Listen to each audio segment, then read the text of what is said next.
عاشر نے کاٹدار نگاہوں سے اسے دیکھا۔ کیا مسئلہ ہے وہ بتاؤ گی بھی؟ وہ مشتعل ہوا تھا۔ آپ کی یہی جنونیت مجھے پسند نہیں۔ وہ پھڑپھڑاتی اس کی گرفت توڑنے کی کوشش کرتی بولی، یہی میرے پیار کرنے کا انداز ہے۔ کیا کروں، ایسا ہی ہوں میں۔ قبول کرو، ایسا بندہ ہی لکھا تھا تمہارے نصیب میں، بھگتو اب۔ اس نے جھٹکے سے پاس کر کے اس کی ناک سے اپنی ناک ملا کر دونوں بازو اس کی کمر میں سختی سے باندھ لیے۔ نہیں، وہ پھڑپھڑاتے ہوئے لبوں سے بولی، اب روکا تو بہت پچھتاؤ گی۔ وہ ٹھٹراتے ہوئے سرد لہجے میں بولا، وہ کھڑکی میں کوئی ہے۔ سعدیہ نے اس کا دھیان کمرے میں موجود کھڑکی کی طرف دلایا جس کے پردے سے ٹھنڈی ہوا کے دوش پر پھڑپھڑا رہے تھے۔ اس کی گرفت سعدیہ پر ڈھیلی پڑی۔ وہ دیکھنے کے لیے تھوڑا پیچھے ہوا تو سعدیہ موقع دے کر رہائی ملتے ہی بستر سے اٹھ کر اسے انگوٹھا دائیں سے بائیں دکھاتے ہوئے منہ چڑھاتی ہوئی بھاگی تھی۔ عاشر اس کی ہوشیاری سمجھ میں آتے ہی تل ملاتے اس کے پیچھے بھاگا۔ وہ گھوم کر بستر کی طرف آئی تو عاشر تیزی سے اس کے پیچھے آیا۔ اس سے پہلے کہ وہ اس کو پکڑ لیتا وہ اپنا شرارہ سنبھالتی بھاگ کر بستر پر چڑھتے ایک ہی جست میں چھلانگ لگا کر دوسری طرف اتری۔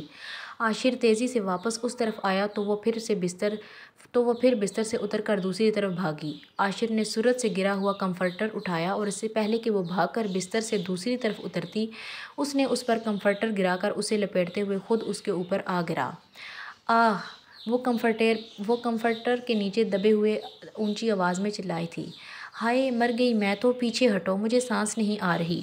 وہ اس کے وزن کے نیچے دبے چلی جا رہی تھی۔ نکل گئی ساری ہوشیاری۔ اس نے سعدیہ کے چہرے سے کمفرٹر ہٹایا اور خود پیچھے ہوا، مگر بازوؤں میں اسے مضبوطی سے جکڑ رکھا تھا تاکہ وہ پھر سے اسے چکمہ دے کر فرار نہ ہو جائے۔ اب جاؤ گی مجھ سے دور؟ وہ اس کے نچلے لب کو انگوٹھے سے سہلاتے ہوئے شدت پسند انداز میں بولا۔ وہ سانس روکے لیٹی رہی مگر آنکھوں میں نمی گھلنے لگی۔ نہیں، اس نے لڑکھڑاتی ہوئی آواز میں دھیرے سے کہا، اب دور جانے کی کوشش کی تو کبھی پاس نہیں آنے دوں گا۔ سعدیہ نے روتے ہوئے اس کی گرم تپش زدہ سانسوں سے سعدیہ کا اپنا چہرہ جھلستا ہوا محسوس ہو رہا تھا۔ سعدیہ نے روتے ہوئے اس کی گردن میں بازو حائل کر لیے۔ I love you Ashar, I love you so much. Please مجھے خود سے کبھی جدا مت کیجیے گا، چاہے پاس رکھ کر تکلیف دے دیں، ہر اذیت دے دیں، پر خود سے جدا مت کرنا کبھی۔ مجھے نہیں رہنا آپ کے بنا، جینا ہی نہیں سیکھا آپ کے بنا رہنا۔ وہ ہچکیاں بھرتی سرگوشیوں میں کہنے لگی۔ اس کی بس ہو چکی تھی اس کی شدتیں منمانیاں سہتے ہوئے، تبھی وہ ہار گئی تھی۔ وہ خاموشی سے اسے باہوں میں تھامے ہوئے اس کے نقش کو ازبر کر رہا تھا، پھر نرمی سے اس کے مخملی ہاتھ کو اپنے ہاتھ میں لیے اس کی مخروطی انگلیوں کو لبوں سے لگاتے ان کا لمس محسوس کرنے لگا۔ بتائیں، کرتے ہیں آپ بھی مجھ سے پیار یا نہیں؟ اس کی مسلسل خاموشی پر سعدیہ نے اس کا چہرہ ہاتھوں میں بھرا۔ عاشر نے اس کی بھیگی آس بھری آنکھوں کو دیکھا اور لرزتے ہوئے کچھ سننے کے لیے، کچھ کہنے کے لیے اکساتے ہوئے، تھرتھراتے ہوئے لبوں کو چھو کر پیچھے ہوا اور اس کی آنکھوں میں آنکھیں گاڑے دلکش انداز میں بولا، ہم جو تم سے ملے ہیں اتفاق تھوڑی ہے، مل کے تم کو چھوڑ دیں مذاق تھوڑی ہے، اگر ہوتی تم سے محبت ایک حد تک تو چھوڑ دیتے، پر ہماری تم سے محبت کا حساب تھوڑی ہے۔ اب تم ڈھونڈو گے میری اس غزل کا جواب، یہ میرے دل کی آواز ہے، کتاب تھوڑی ہے۔ I admit that I love you baby۔ وہ مسکراتا ہوا اس کے گال بکھیرتے گال کو سہلاتے ہوئے اس کے دل کی ویران دنیا کو بہار کیے اپنا الفاظ سے مہکتے پھول کھلا گیا۔ وہ بھیگی آنکھوں سے خوشی سے کھلکھلاتی ہوئی اس کے سینے سے آسودگی سے لگی۔ تو کیوں کرتے تھے بار بار مجھے تنگ، جب آپ کو معلوم ہے ہم دونوں ایک دوسرے کے بغیر نہیں رہ پائیں گے؟ وہ اس کی پشت پر ہلکا سا پیار بھرا مکہ مارتے ہوئے پھر سراپا سوال بن گئی، جان لیوا سوال، مگر وہ آج اس کے ہر سوال کا جواب دینا چاہتا تھا۔ اب وہ اس کی محرم تھی، اس کی شریک حیات، اس کی ہر راز کی امین بھی بن جاتی تو کیا برا تھا؟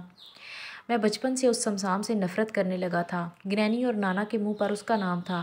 سمسام دیکھو کتنا اچھا بچہ ہے، تم بھی ایسے بنو۔ میرے اپنے ماں باپ بھی پڑھائی میں مجھے اس کے ساتھ کمپیئر کرتے تھے۔ میں اتنی محنت کرتا تھا پھر بھی ہمیشہ وہی مجھ سے ہر معاملے میں آگے نکل جاتا تھا۔ یہ جلن اور حسد وقت کے ساتھ ساتھ بڑھتا چلا گیا، مجھے اس سے نفرت ہونے لگی، اور تم اس کی بہن تھی اسی لیے تم بھی میری اس نفرت کی زد میں آتی گئی۔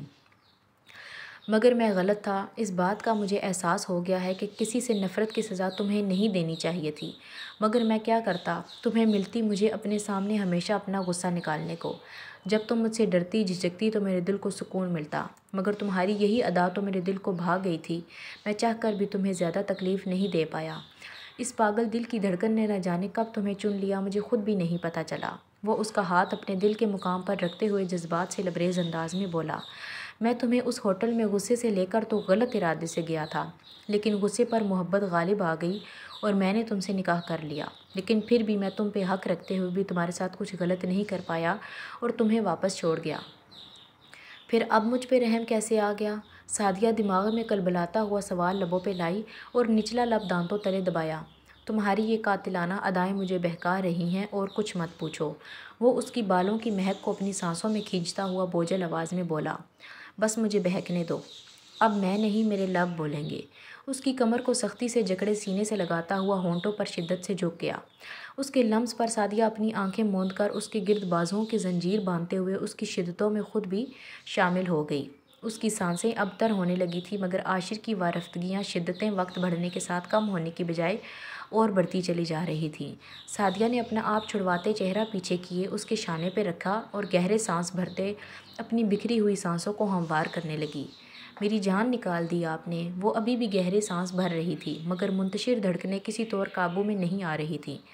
ابھی کہاں ہنی، یہ تو شروعات ہے، جان نکالنا تو ابھی باقی ہے۔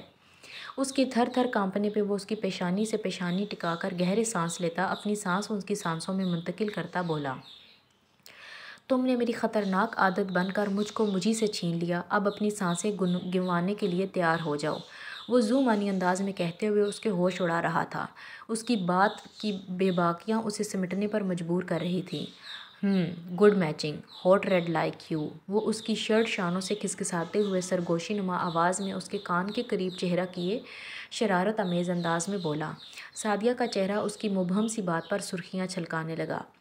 ایک بار پھر اس کے لبوں کو اپنے لبوں میں قید کیے آج اس کی سانسیں خود میں انڈیل کر دونوں کی جان ایک کرنے کے در پہ تھا۔ اس کی انگلیوں میں اپنی انگلیاں پسائے وہ اپنے جذبات کی روح میں بہتے ہوئے اسے بھی اپنے ساتھ کسی اور دنیا میں لے جا رہا تھا۔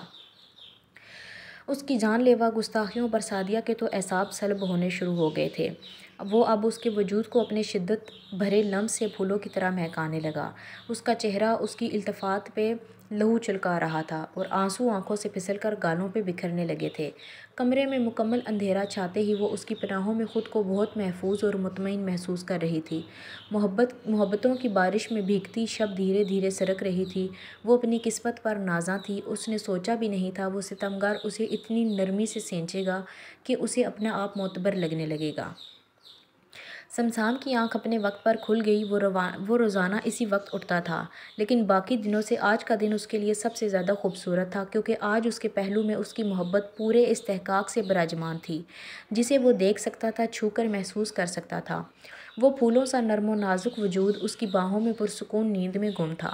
سمسام نے اس کی پیشانی پہ لب رکھے اور نہایت آہستگی سے اس کا سر اپنی بازو سے اٹھا کر تکیے پہ منتقل کیا تاکہ اس کی نیند میں خلل نہ پڑے۔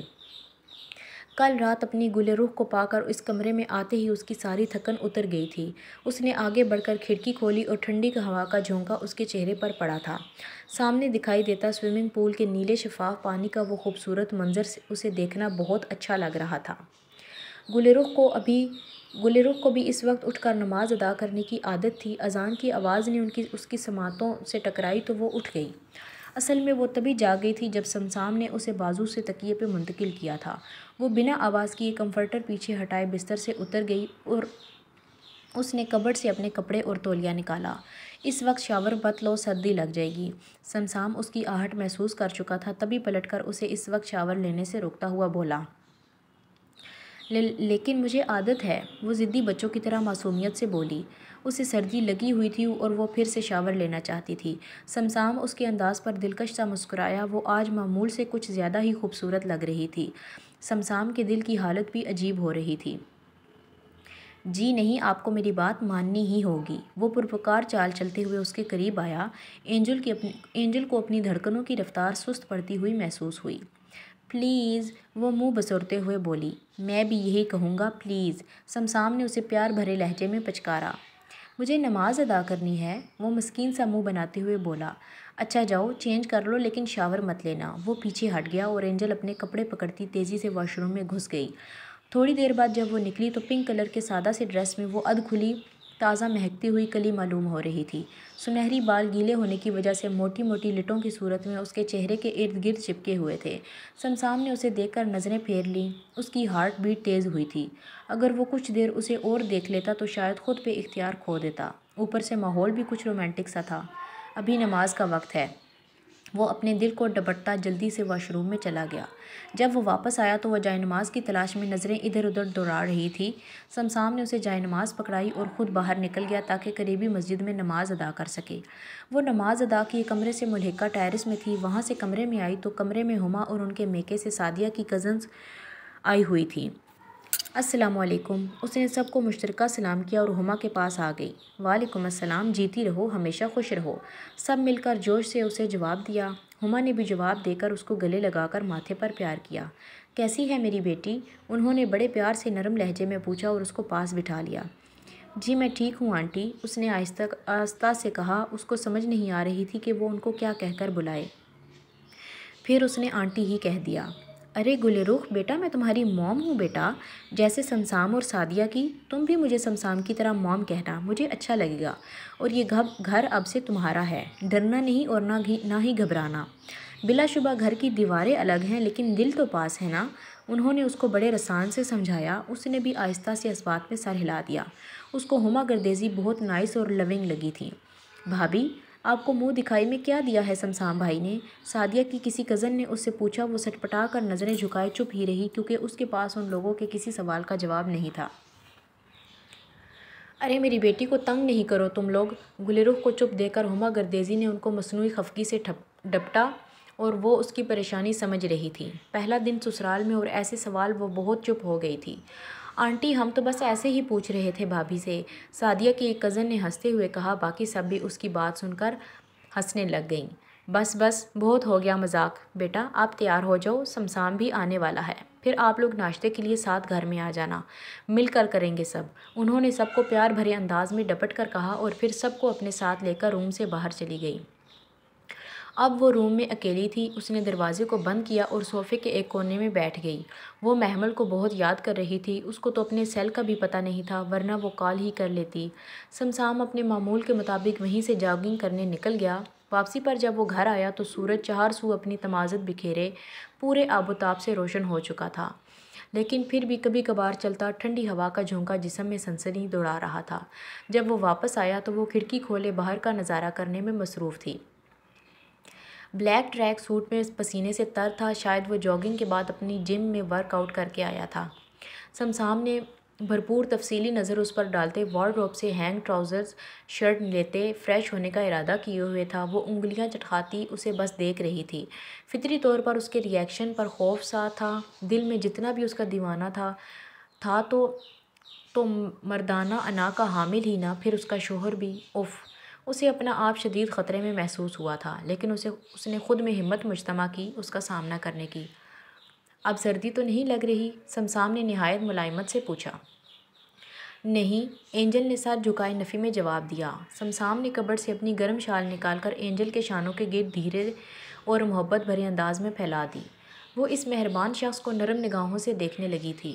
رات کو اس کی شدتیں لٹاتا جنونی انداز، اس کی محبتوں میں بھری رفتگیاں، اس کی جذبات بکھیرتی طلسم زدہ قربتیں، اور اب لمحہ بہ لمحہ اس کی اتنی کیئر کا اندازہ وہ چاہ کر بھی خود کو اس کے سحر میں گرفتار ہونے سے روک نہیں پا رہی تھی۔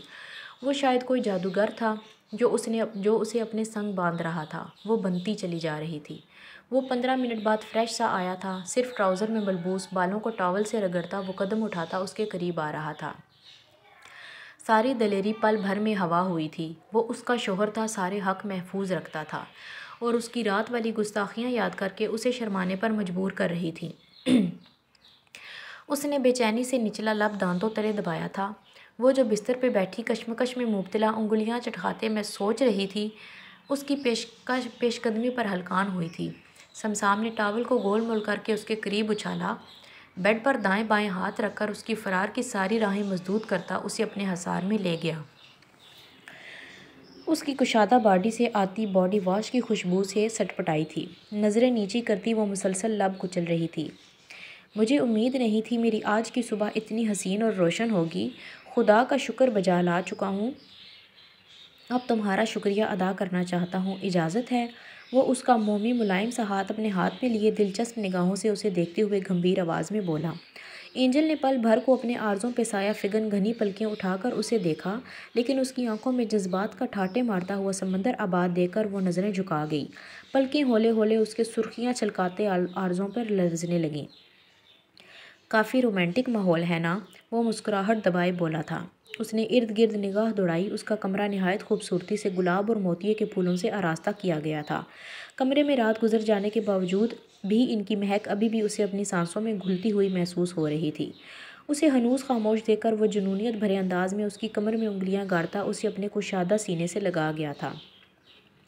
اس کے باڈی سے ٹپکتے پانی کی بوندیں سب کچھ اس کے حواس معطل کرنے کے لیے کافی تھا۔ اس نے اسے اپنے ساتھ لگائے رف جوڑے میں باندھے گئے اس کے بال آزاد کیے تھے۔ اپنا فیورٹ بریک فاسٹ چاہیے۔ انگوٹھے سے اس کے لب اس کی دانتوں کی گرفت سے آزاد کیے، پھر اسے دہکتے ہوئے سرخ گال پہ اپنے دانت گاڑے۔ وہ اس کی شوخ قاتلانہ جسارت پر سانس روک گئی تھی۔ اچھا خاصا ہینڈسم بندہ ہوں یار، ایسا لوگ کہتے ہیں۔ آپ تو مجھے دیکھ کر یوں کانپنے لگتی ہیں جیسے زندہ نگل جاؤں گا۔ کچھ عنایت آپ بھی کریں اس خاکسار پر، بوجھل دلکش آواز میں کہتا وہ اب اس کا گال اپنے بائیں ہاتھ کی پشت سے سہلا رہا تھا، جہاں اس نے ابھی اپنے دانتوں سے نشان بنائے تھے۔ بقول اس کے گالوں پہ پھول کھلائے انہیں مزید حسین بنایا تھا۔ وہ کیسے کچھ بولتی؟ اس نے بے بسی سے اس کی محبوبانہ گرفت سے آزادی کی کوشش کرتے ٹوٹے پھوٹے لفظ ادا کیے تھے۔ مجھ سے نہیں یہ سب پلیز، آپ ایسی باتیں نہ کریں۔ اس کی اتنی چھوٹی باتوں پر مسکاتے اس نے اسے مزید خود میں بھینچا تھا۔ بہت کیوٹ لگ رہے ہیں سردی سے یہ ریڈ ایپلز، انہیں دیکھنے سے میری ہارٹ بیٹ تیز ہو رہی ہے۔ میں تمہیں وقت دینا چاہتا ہوں مگر تم میرا امتحان لینے کے در پہ ہو۔